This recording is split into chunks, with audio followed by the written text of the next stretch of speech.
datos, con macros, es propio pues de una masterclass que se dictaría los sábados, ¿no? Pero lo hemos incorporado aquí en el curso para que te vayas aprendiendo, para que te vayas sabiendo cómo puedes gestionar formularios con base de datos y macros, ¿ok? Entonces, la última sesión te voy a enseñar cómo hacerlo a nivel usuario nomás, no hace falta hacer un logo, un tigre en Excel para poder hacer estos botones, estas macros, ¿de acuerdo? Sí, muy bien, entonces te vas a ir finalizando este curso, pues, aprendiendo macros, formularios y base de datos. ¿Ah? ¿Qué tal? Todo en uno, ¿ah? Todo en uno. Muy bien. Listo, mis estimados. Entonces, vamos a comenzar con el tema 4, que es pues la gestión de archivos tradicionales en empresas públicas y privadas, ¿no? Muy bien. ¿Dónde se origina este tema de la gestión de archivos, de la gestión de documentos? Muy bien, todo comienza pues ahí por los años 1789, 1790, donde se puede dar validez del inicio de la gestión de documentos. En Estados Unidos se legisló referente al almacenamiento de los documentos, dice. Allá por los 1800, los archivos eran itinerantes, con riesgo de pérdidas y daños para los documentos. ¿Qué quiere decir? Que los archivos eran itinerantes. Itinerante significa pues que esos archivos pasaban de un lugar a otro, se movilizaban de un lugar a otro. Y como ya sabemos, nosotros en pleno siglo XXI, pues cuando presentas tu documento en una institución, en un ministerio, y ese documento se va al piso 8, se va al sótano, de ahí se va al piso 3, de ahí se va al piso 15. Entonces, cuando tú regresas y quieres verificar dónde está tu documento, ¿qué te dicen? Señor, no hay documento, tiene que volverlo a ingresar. ¿Verdad? En pleno siglo XXI todavía pasa eso. Ahora imagínate, pues, allá por los años 1800, ¿ah? Entonces, este problema debía ser controlado, este problema debía tener, pues, alguna solución y se legisla acerca de cómo se debe llegar la gestión de documentos. Entonces, Estados Unidos es el pionero en cuanto a la gestión documental. Muy bien, en 1810 se contempla ahora espacios para alojar documentos públicos, lo que conocemos hoy en día como el archivo central, ¿no? O sea, recuerda que tenemos tres tipos de archivos: el archivo de la misma sede, el archivo central y el archivo histórico, ¿verdad? Entonces ya desde el año 1810 ya se estaba legislando acerca de los espacios para alojar documentos de instituciones públicas o entidades públicas. Muy bien, luego nos dice también, en la segunda mitad del siglo XIX, las industrias desarrollan métodos económicos y racionales para la gestión de los papeles. Muy bien.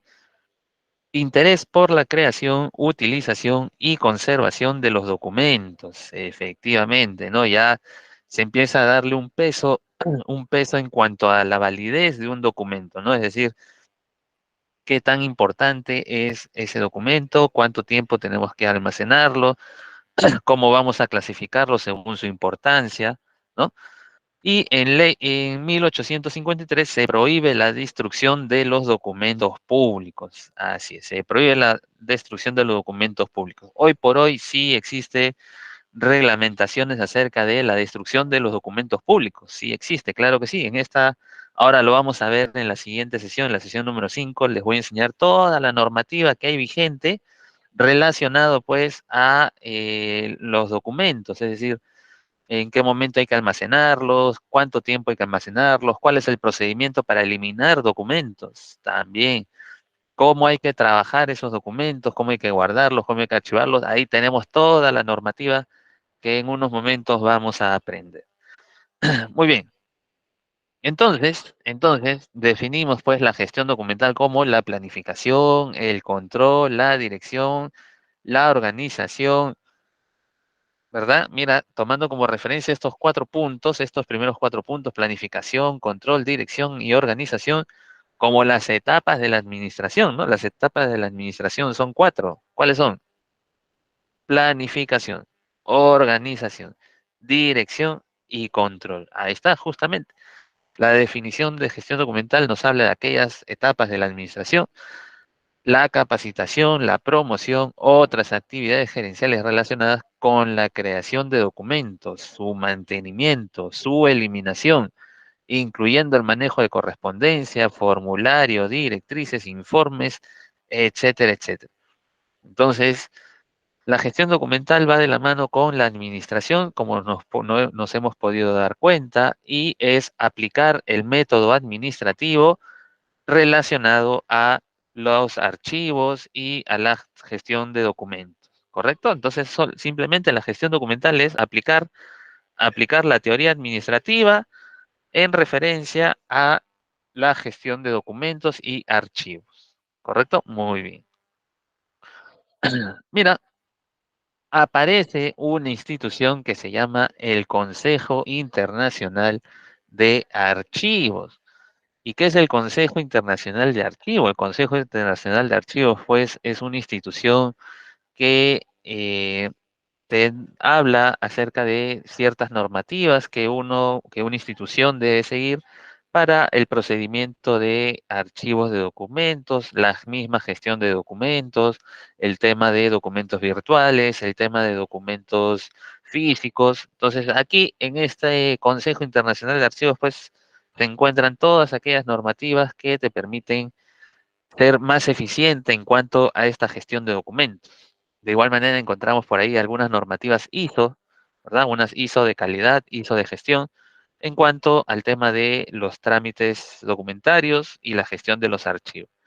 Muy bien, entonces mira, gestión de documentos 1984 dice, el área de gestión administrativa general relativa a conseguir economía y eficacia en la creación, mantenimiento, uso y disposición de los documentos. Así es, dos palabras que nos han venido siguiendo durante muchas clases, ¿no? Economía y eficacia. Así es, economía en cuanto al tema de ahorro costos y soy más productivo, ¿verdad?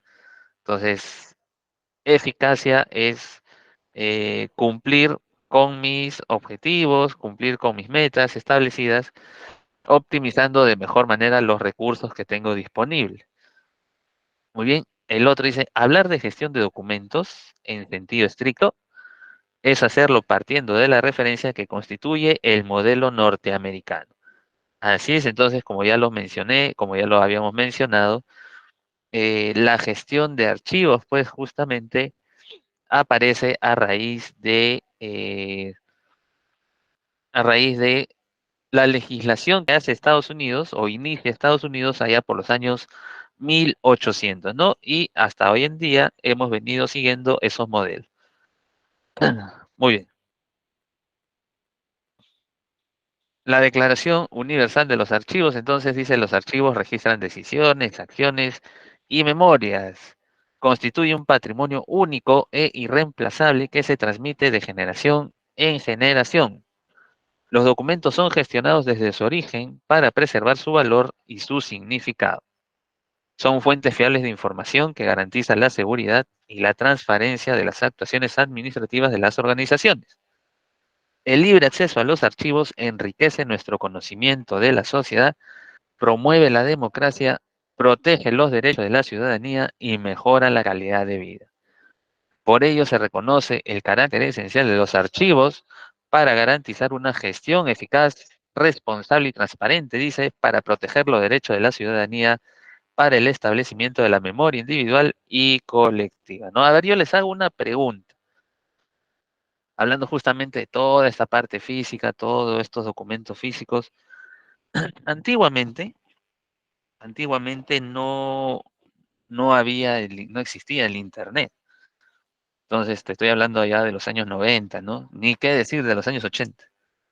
Eh, cuando a ti te dejaban algún trabajo de investigación en el instituto, en el colegio, en la universidad, donde tú recurrías para poder, pues, hacer tu tarea, desarrollar tu tarea, que todo era a mano, todo absolutamente era a mano, acá no había que control C, control V, que copia y pega, ¿no? Ya no había eso, no había eso. Imagínate las tesis en esas épocas. Hoy en día, si tú por ahí en algún momento has hecho una tesis, pues una tesis que te ha demorado 3 meses, 4 meses en poder realizarla, y con correcciones y todos, con todo el acceso a Internet, mira, con todo el acceso a Internet, la información que tienes al alcance de tu mano, te has demorado 3 a 4 meses en realizarla. Imagínate en esa época que tenías que hacer todo a mano, todo a mano. Entonces, ¿qué sucedía? Te dejaban un trabajo de investigación, un tema de investigación, ibas a la biblioteca de tu colegio y ahí solicitabas pues el libro o la información que se te estaba pidiendo. Pero ocurría que en muchos casos, ya, ocurría que en muchos casos el colegio o la escuela no tenía una adecuada biblioteca, llamémoslo así, porque era muy limitado en cuanto a libros, ¿no? Los libros pues eran muchas veces de donaciones por ahí y la información que muchos se requerían no la encontrabas o la encontrabas incompleta. Pero había una institución donde sí o sí encontrabas cualquier tipo de informe, cualquier tipo de documento, cualquier tipo de archivo que estabas solicitando. Inclusive, inclusive, inclusive encontrabas recortes periodísticos allá de los años 60, allá de los años 50, los recortes periodísticos que tú querías. ¿Quién, a ver, por aquí recuerda aquellos años 90, 80, cómo se llama esa institución a la que tú ibas cuando querías pues encontrar una tarea, una información importante de algún libro, de algún recorte periodístico, donde sí o sí, de todas maneras lo ibas a encontrar? No había forma que no encuentres ese documento o ese libro o ese archivo.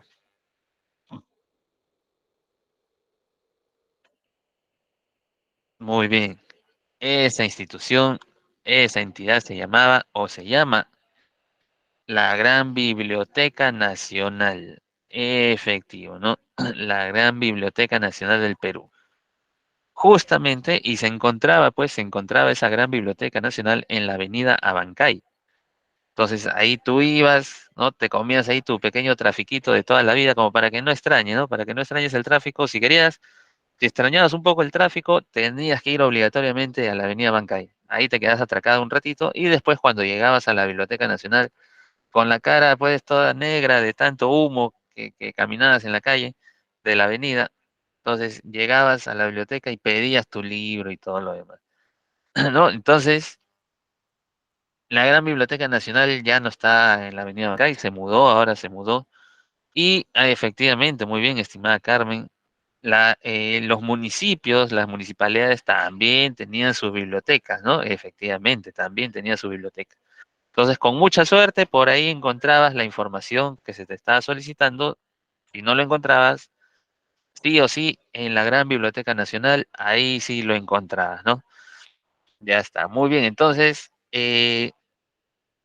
justamente haciendo mención a aquello que nos decía por aquí, el libre acceso a los archivos enriquece nuestro conocimiento de la sociedad. Hoy por hoy, por ejemplo, hoy por hoy, eh, ¿sabes o conoces si la municipalidad de tu distrito tiene habilitada una biblioteca? Si tú quisieras ir con tu hijo que le han pedido una tarea, ¿vas a la municipalidad de tu distrito a solicitar la biblioteca del municipio? ¿O qué es lo que haces? ¿O qué es lo que se hace hoy en día? Cuando le dejan una tarea a tu hijo, a tu sobrino, a tu hija, a tu nieto, cuando le dejan una tarea, ¿qué es lo que hace? Exacto, tal cual, tal cual. Googlean, ¿no? Googlean y el internet. Y muchas veces sin la supervisión de los padres o de los apoderados, ¿correcto? Entonces, muchas veces sin la supervisión de los apoderados, no sabemos si la información que están extrayendo de ese internet es una fuente confiable, ¿verdad? Porque tú acuérdate que en el internet encuentras, pero absolutamente de todo, ¿no? Las famosas fake news, la famosa, entonces, En muchas ocasiones, pues, el alumno o el pequeño lo único que hace es copia y pega, ¿no? A ver, la batalla de Tarapacá, ya, la batalla de Tarapacá, pone la batalla de Tarapacá, lo primero que le sale, ahí, copia, pega, y ya está, ¿no? Entonces, ¿qué, qué se le quedó en la memoria a ese alumno? ¿Qué grabó? ¿Qué va a recordar para siempre? Entonces, esa información al día siguiente ya salió de su cabeza, ¿verdad? Esa información al día siguiente ya salió de su cabeza. Se ponen a jugar, a hacer otras cosas y ya no lo recuerdan hasta cuando le vuelven a tomar, hasta cuando lo vuelve a repasar para el examen nada más, ¿no? Entonces nosotros, la generación antigua era distinto, porque la generación tenía que leer obligatoriamente, sí o sí, para extraer el texto que estaban buscando, y con ello se quedaba pues ya grabado en nuestra memoria, hasta hoy en día, ¿verdad? Muchas cosas que hoy en día nos preguntan acerca de historia, de Miguel Grau, de Bolognesi y de algunos héroes nacionales, es gracias a que nosotros pues hemos estado ahí leyendo, escribiendo, transcribiendo, comprando nuestra lámina Huascarán. ¿Te acuerdas de tu lámina Huascarán o no? Tu lámina Huascarán, donde decían los héroes de la guerra, los héroes de la guerra del Pacífico. Ahí salía tu lámina Huascarán, ¿no? Tus 5 héroes, 6 héroes, ahí tenías que recortarlo, pegarlo. Muy bien, épocas aquellas, épocas aquellas. Entonces, efectivamente nos dice, mira, el libre acceso a los archivos enriquece nuestro conocimiento de la sociedad. Así es, en pocas palabras, pues, eso es un claro ejemplo. La Gran Biblioteca Nacional permite el libre acceso a cualquier ciudadano, cualquier tipo de información, y hoy en día, pues, los conocimientos que tenemos acerca de la sociedad es gracias a esa información que nosotros hemos generado, ¿no? Las láminas Navarrete también, había tus láminas Navarrete, ¿no? Muy bien. Y es importante también aprovechar, bueno, no podemos dejar de lado tampoco la tecnología, ¿no? Casi absolutamente todo lo que hacemos hoy en día es influencia tecnológica, ¿no? Llamar a alguien, escribirle a alguien, mandarle un documento a alguien, revisar tus pendientes, todo es mediante la tecnología, inclusive el rato de ocio, ¿no? Ocio en buenos términos, el rato de ocio, de revisar redes sociales, subir fotos, ¿no? Divertirte un momento, pasar cuando lo estás pasando en familia, quieres tomarte fotos, subirlas a las redes sociales, bueno, ¿no? Entonces, pero también hay que aprovechar el libre acceso de la información que nos da el Internet para nutrir nuestros conocimientos también. A ver, les pregunto, ¿qué fue lo último que tú hayas revisado en Internet que te ha nutrido de conocimiento? Pero sin alardear, ¿no? Sin alardear. De repente alguien dijo, bueno, yo no sabía hacer postre, o al determinado postre, entré a Internet y como gracias a esa receta que vi, ahora ya sé preparar postre. Muy bien, has nutrido tus conocimientos. Eso cuenta, claro que sí. A ver, coméntame tú. ¿Cuál fue lo último que has nutrido tu conocimiento gracias al Internet?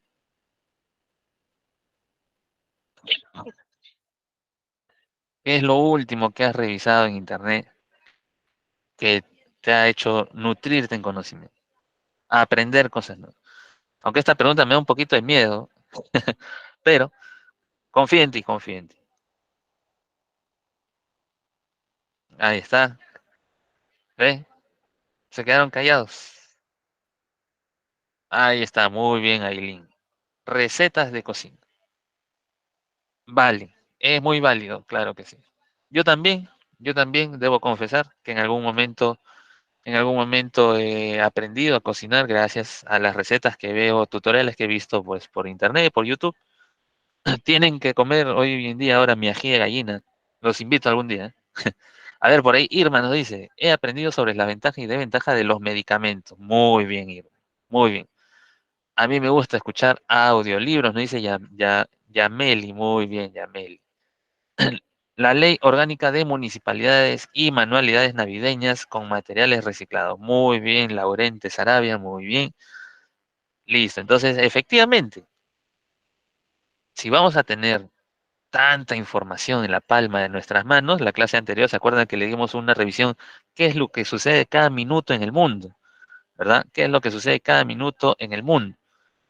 Entonces, si tenemos toda la información en la palma de nuestra mano, porque literal, literal, eso está en nuestra palma de la mano, ¿no?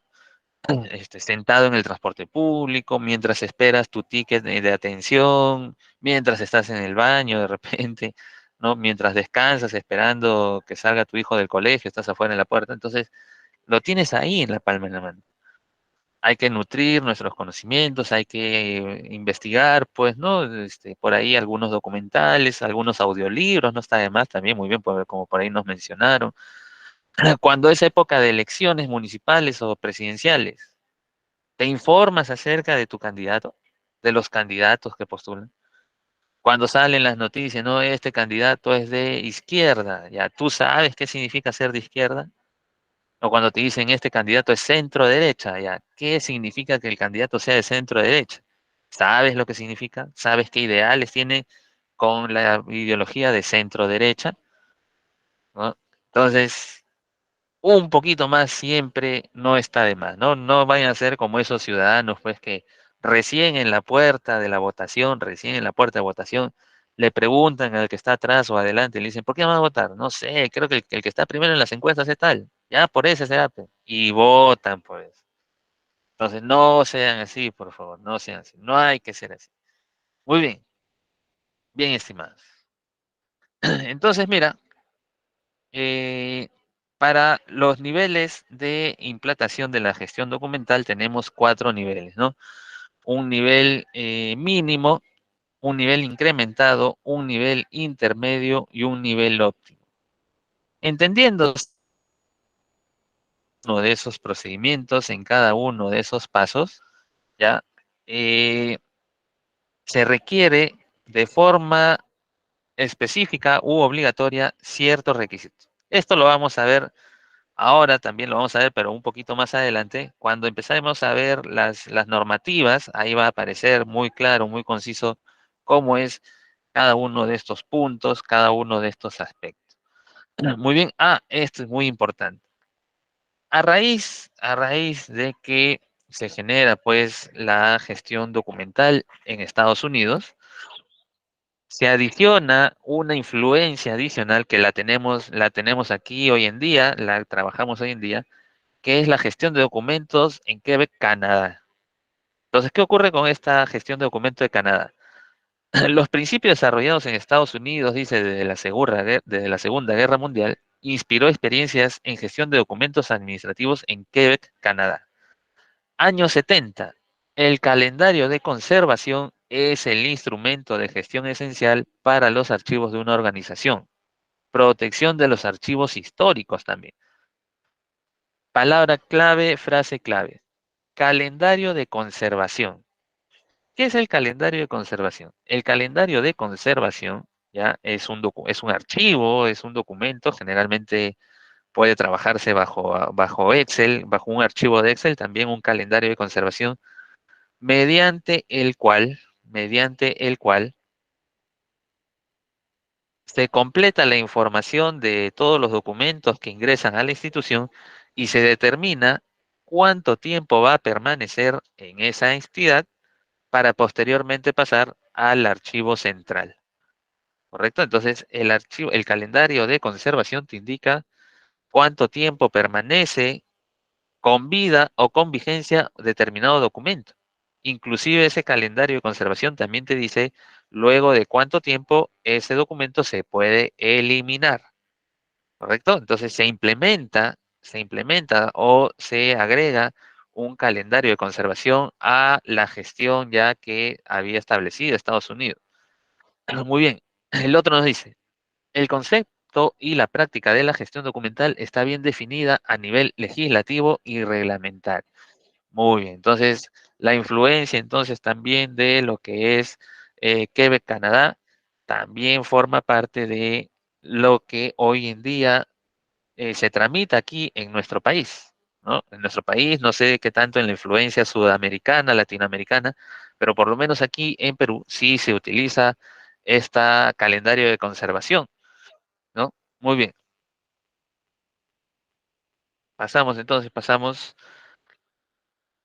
Luego tenemos también la formación de archivos en Francia, que justamente eh, tiene también acá su parte histórica, su parte de surge a raíz de que en el siglo XVIII y la primera mitad del siglo XIX, dice, al momento de generar ellos un archivo, metían todo en un solo bloque. Es decir, los archivos no eran clasificados, ¿no? Los archivos no eran clasificados, simplemente se agrupaba y se archivaba.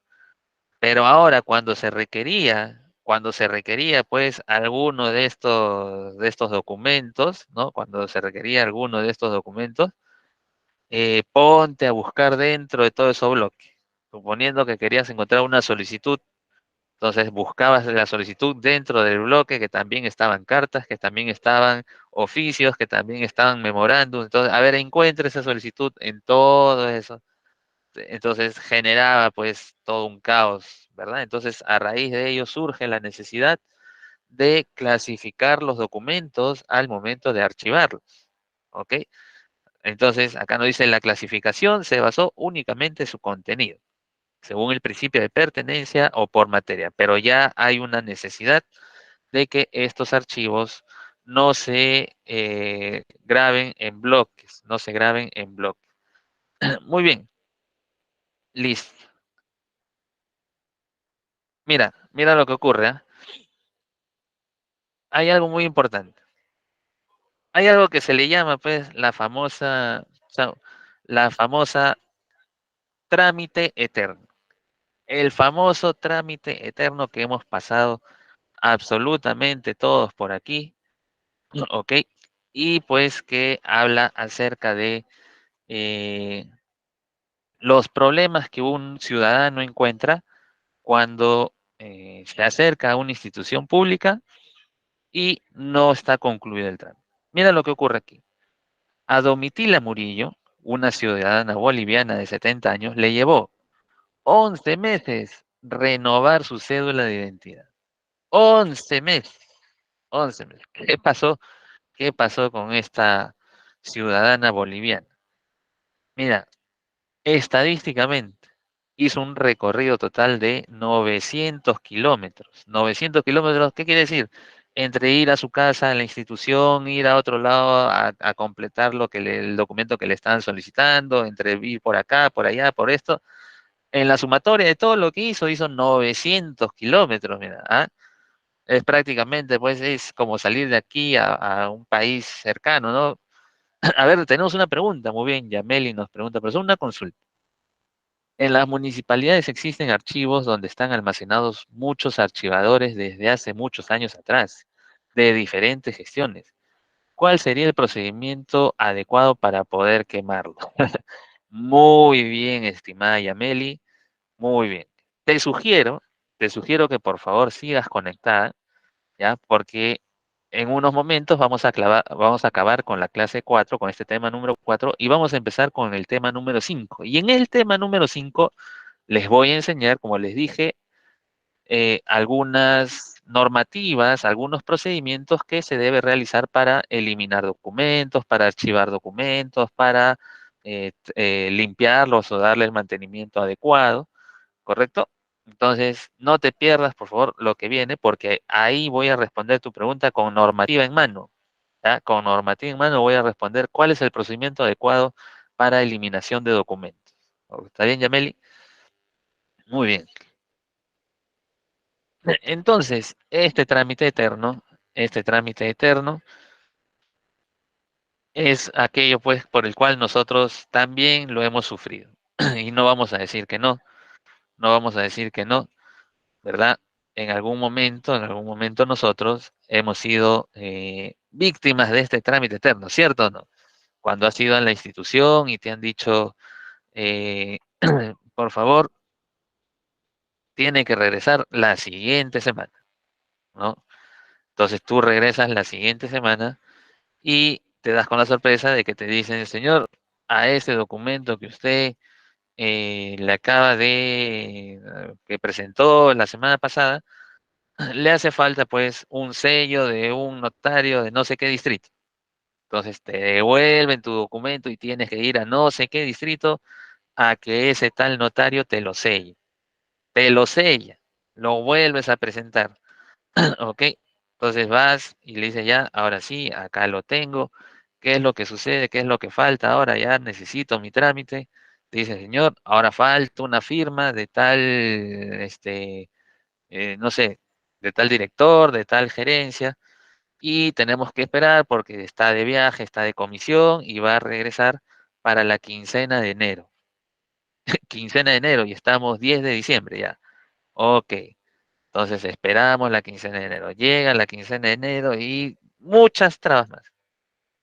Entonces, al final, pues, ese es el famoso trámite eterno. Y no tendría por qué ser así, ¿no? Las instituciones públicas deberían ser amigables más bien con el ciudadano y con el perdón de aquellas personas que en estos momentos trabajan en instituciones públicas, ¿ok? Pero no están siendo muy amigables, que digamos, en el tema de trámites, ya con los ciudadanos, en el tema de trámites. ¿Por qué les digo eso? A ver, te hago una pregunta. ¿Cuánto crees tú que se demora? ¿Cuánto crees tú que se demora abrir una empresa en el Perú abierto para el público? Es decir, ya con la licencia de funcionamiento, con los permisos municipales, con todo. ¿Cuánto crees que demora en Perú poner un negocio abierto al público? ¿Ya? ¿Cuánto crees?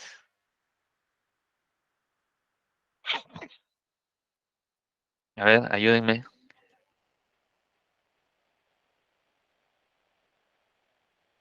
¿Cuánto tiempo creen que se demora, pues, abrir un negocio? 4 a 5 meses, nos dice Angie. Un poquito radical nuestra amiga Angie, pero no tiene nada de ilógico. Ahora les voy a decir por qué. Muy bien, pero 4 a 5 meses, a ver quién da más, quién da menos. ¿Cuánto creen ustedes que demora abrir o constituir una empresa en el Perú que ya esté funcionando, abierto al público? ¿Cuánto creen?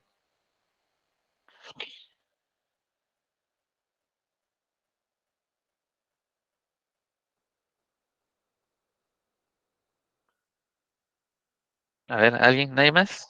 ¿Nadie más quiere participar? Recuerden que participaciones tienen puntitos, ¿ah? Tienen puntitos. Ya viene tu examen. Vas a necesitar esos puntitos. Muy bien. Entonces nos dicen por ahí,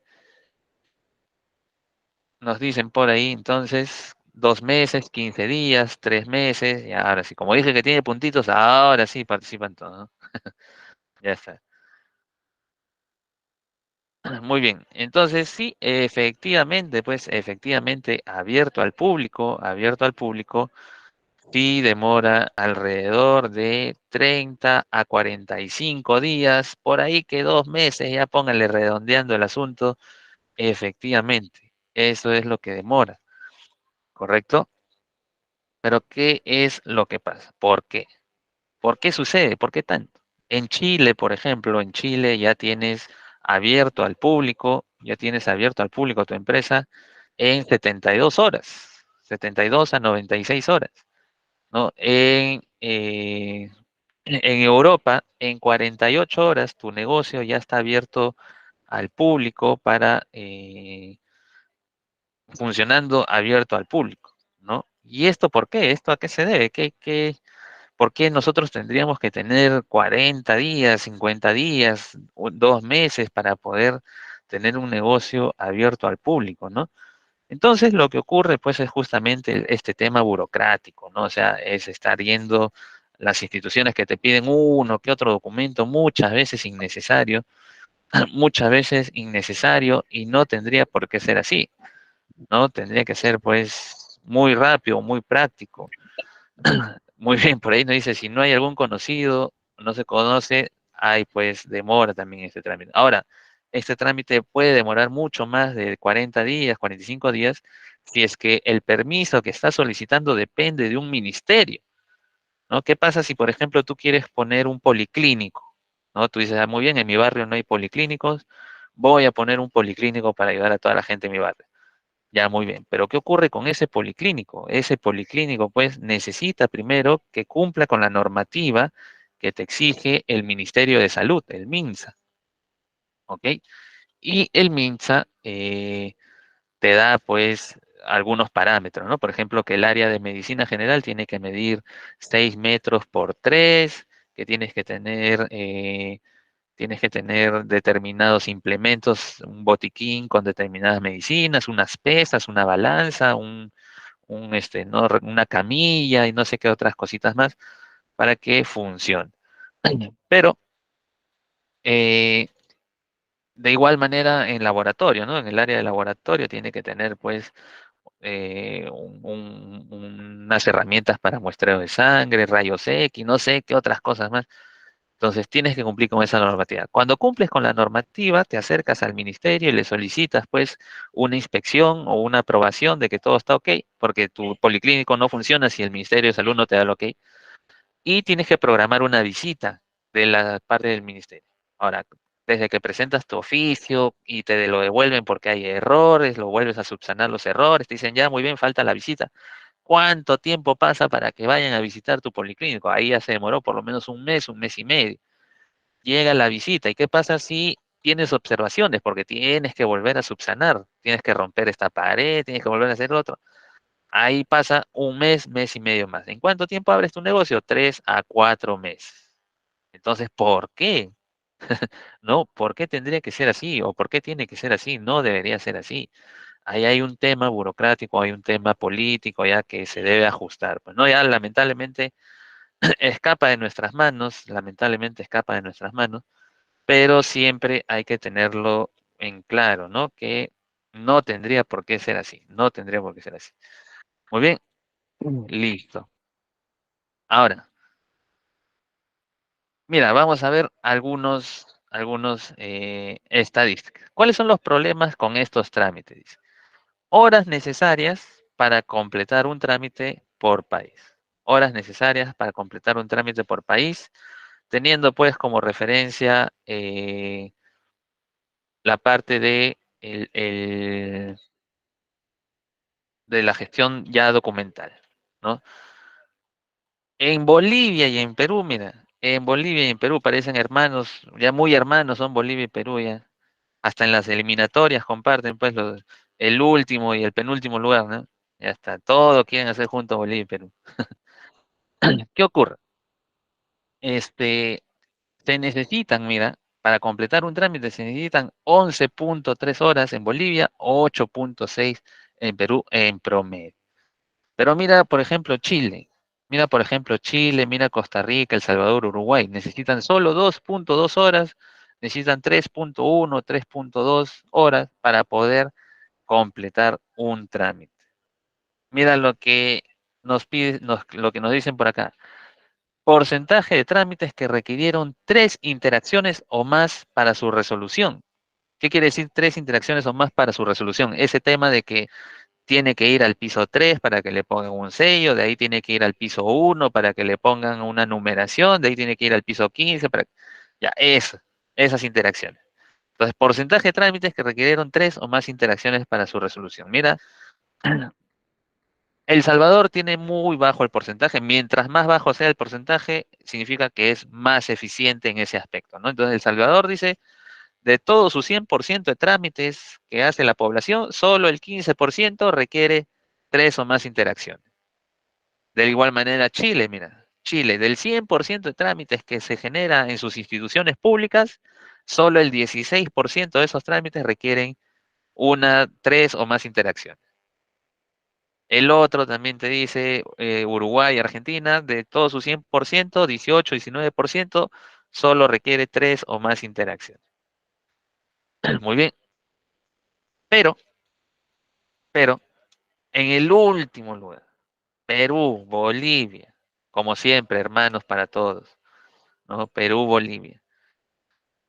¿Cuál es el porcentaje de trámites que requirieron, pues, para, no, más de 3 interacciones, 3 o más interacciones?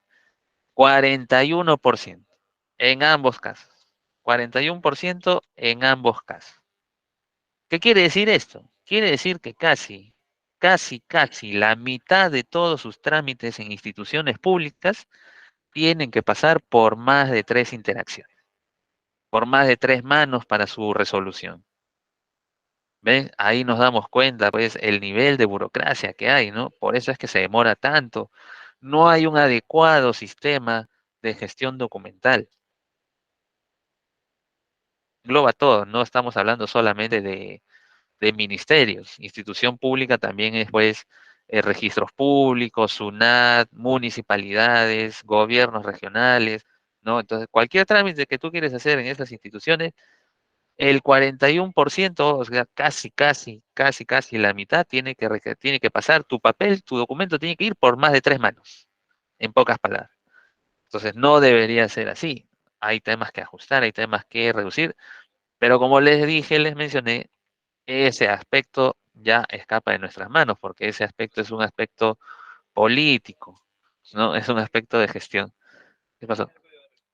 Muy bien, listo. Entonces, por lo menos debemos ser conscientes que qué es lo que está sucediendo, qué es lo que está pasando. De repente no puedes hacer algo, no está a tu alcance poder hacer algo, poder hacer mucho, pero siendo consciente de lo que está pasando, ¿no? En algún momento podrías tú realizar ese gran cambio, esa gran transformación que se necesita, ¿no? Quién sabe, de repente aquí estoy hablando con algún futuro o una futura alcalde o alcaldesa de algún distrito, ¿no? Y ya está entrando pues con este tema de la burocracia, ¿no? Muy bien, hay que eliminar la burocracia entonces, muchachos. Listo. A ver, entonces, acá seguimos con más estadísticas. Dice, escaso uso de trámites digitales. En muchos países los ciudadanos no tienen la opción de hacer trámites en línea, dice. Solo Brasil, México y Uruguay ofrecen más del 50% de los trámites gestionados por el gobierno central para empezar en línea.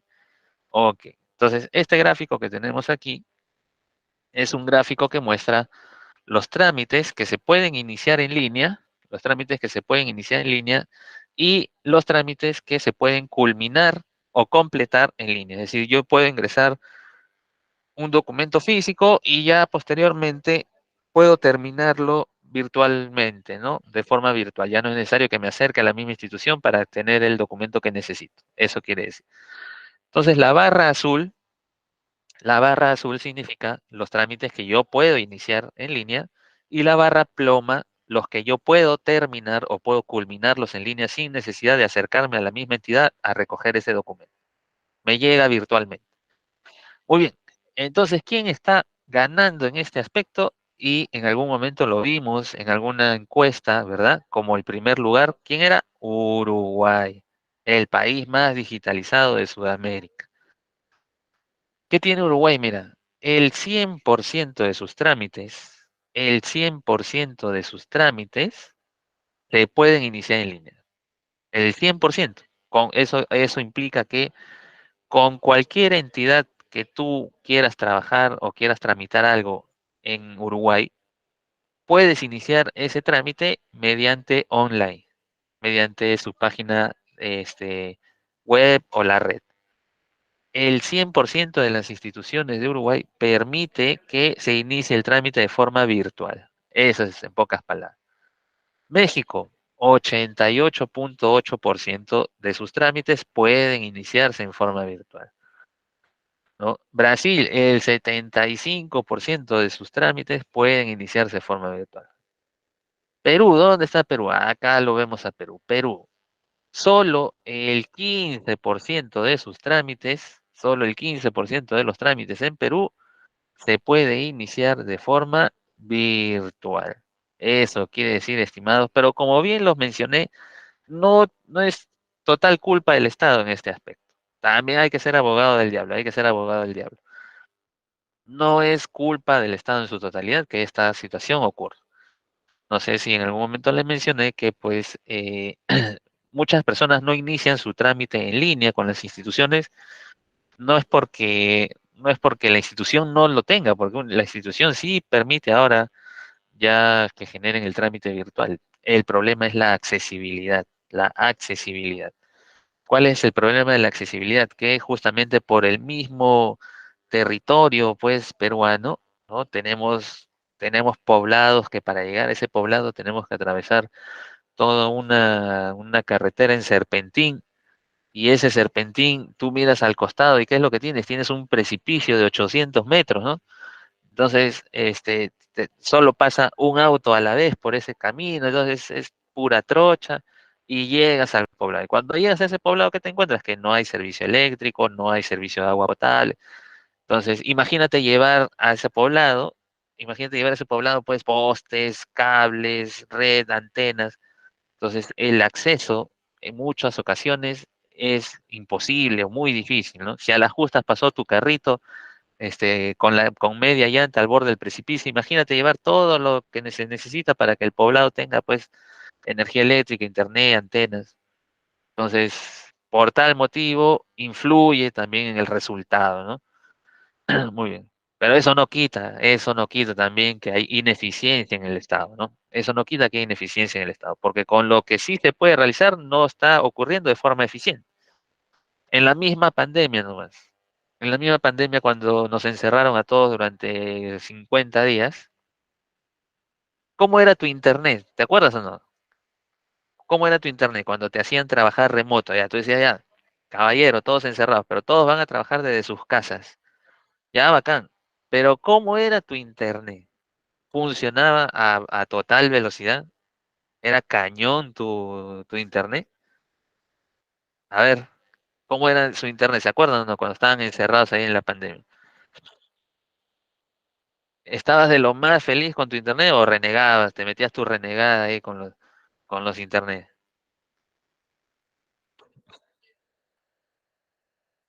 ¿Cómo lo viviste? ¿Cómo lo pasaste?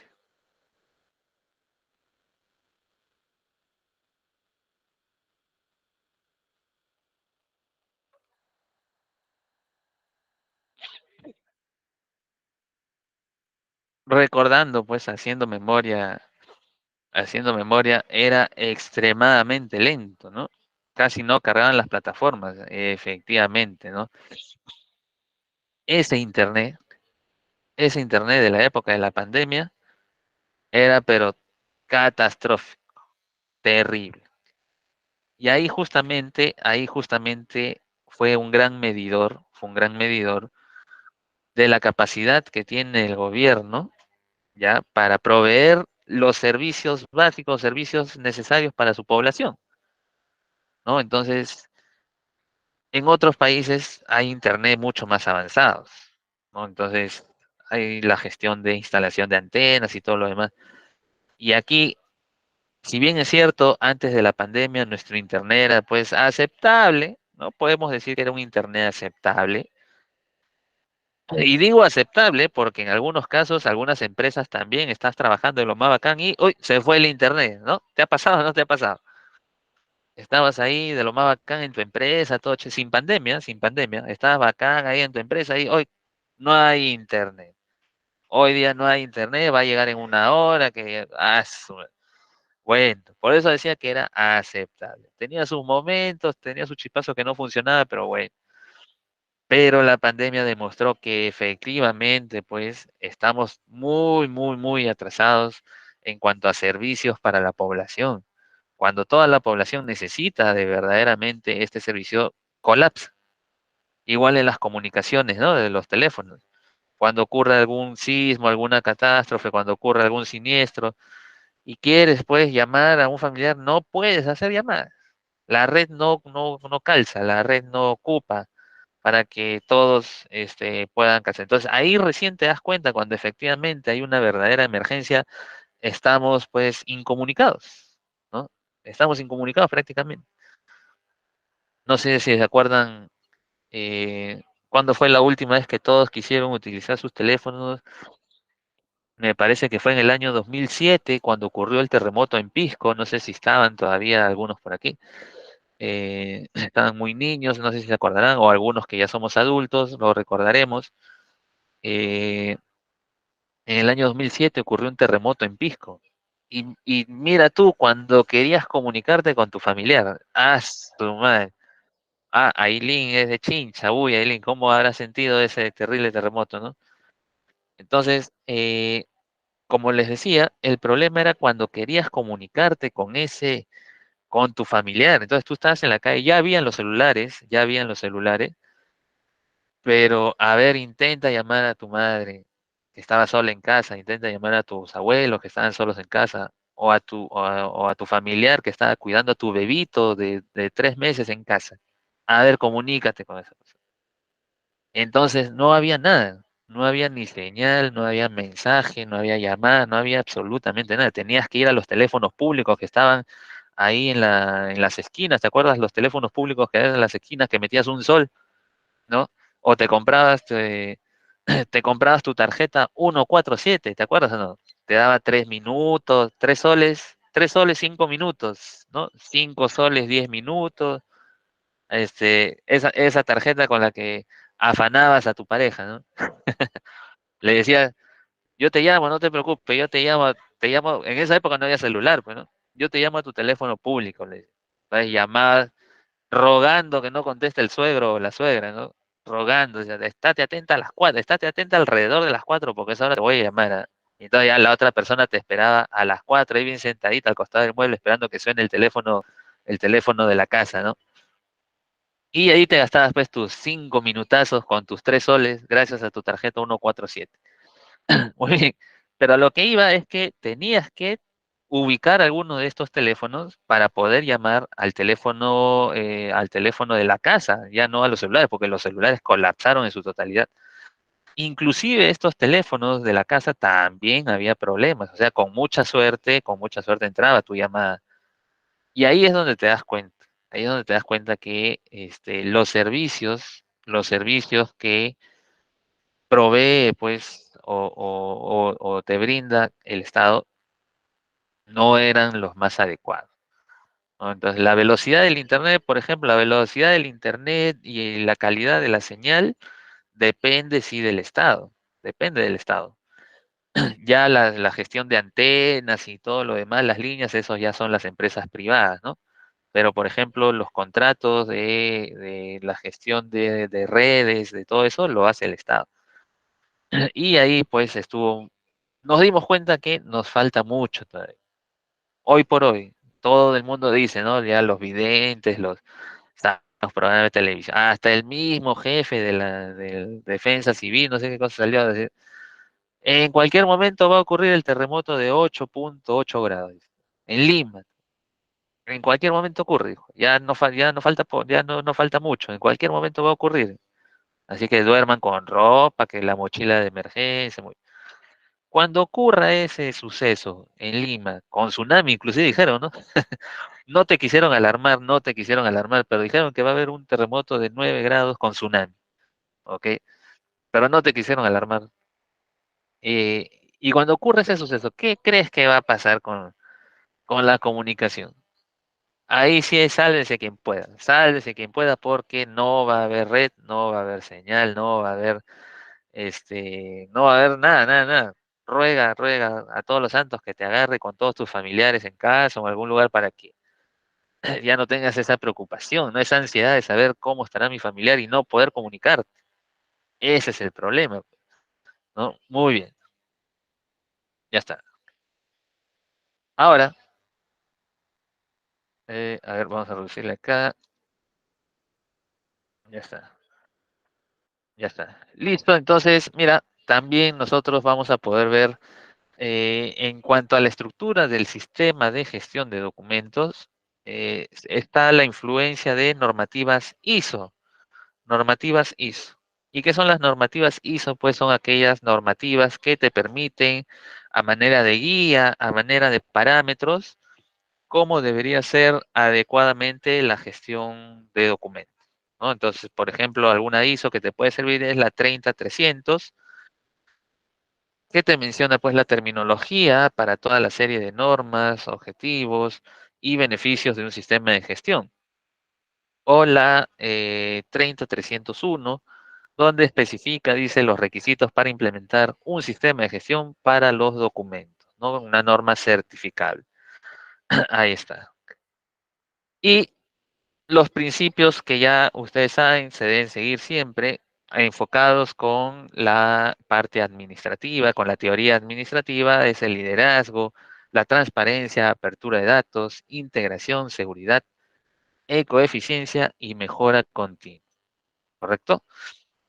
Muy bien, listo. Bueno, ya luego acá tenemos pues algunos procesos que ya nosotros hemos visto, hemos tenido ya en conocimiento en clases anteriores y por ahí quería consultarles si tienen algún tipo de duda, algún tipo de consulta.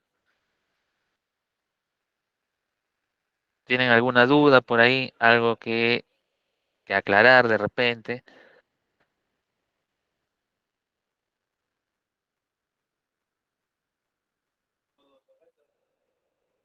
¿Todo bien? ¿Todo ok? ¿Todo fino?